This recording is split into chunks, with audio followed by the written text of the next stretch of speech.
Okay, so in the last 5 minutes, I talked to you a little bit about vector line integrals. So here's a vector field. This is the one that you sketched for problem 6, also on your exam. Great vector field. And so let's talk about, it's a gradient vector field. So we can talk about it just like the vector field for problem 8. So if you pick 2 points, any 2 points that you like, maybe like this point is point A, that's my house.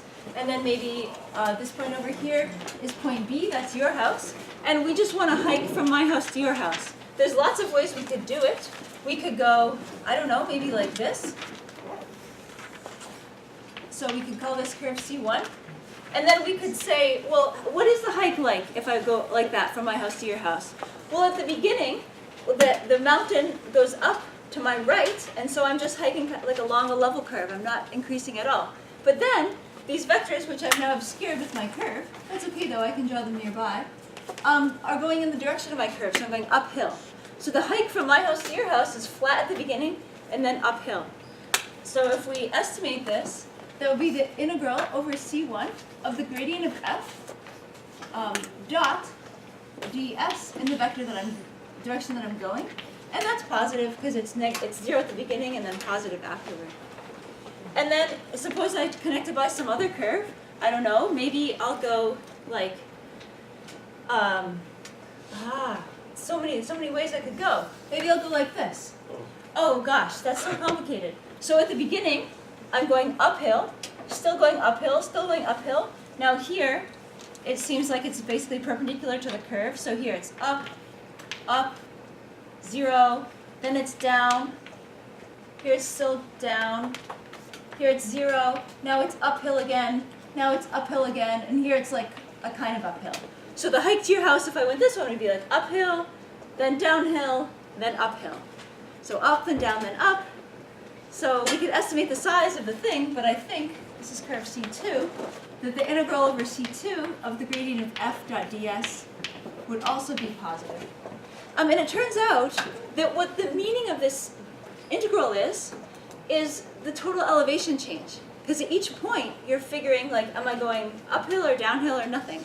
And if you're saying I'm going uphill, uphill, uphill, downhill, downhill, downhill, uphill, uphill, uphill, then the net is saying how much uphill you've done.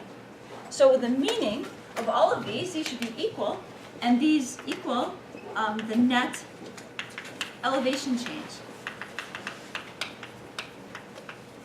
from A to B. So that was the point of the problem.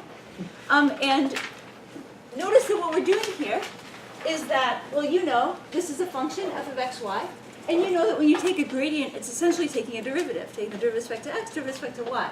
So this is like a derivative, and then we're integrating a derivative.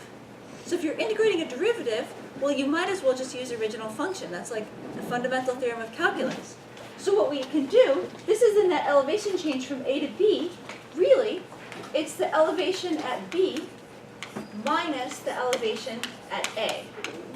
Right? If I said, what's the elevation change from my house to your house, I wouldn't do an integral. I just look up the elevation of your house, and then I do my house and subtract. And that's what it is. And so this is a Fundamental Theorem of Calculus thing. Instead of integrating the derivative over the whole thing, you just take the original function at the endpoints. So just like if you're integrating 1 dt from t equals negative pi over 2 to t equals pi over 2, that's just t evaluated at the endpoints. T equals negative pi over 2 to t equals pi over 2. You take the original, instead of doing the derivative, you take the original function and evaluate it at the endpoints. That's exactly what we're doing here, taking the original function and evaluating at the endpoints. And that insight is called the Fundamental Theorem of Line Integrals, and you'll prove it on your homework. Yay! All right, see you next time. Oh yeah. Yeah, multivariable calculus is just like taking the fundamental theorem of calculus and generalizing it up a dimension in 4 different ways. So this is the first way.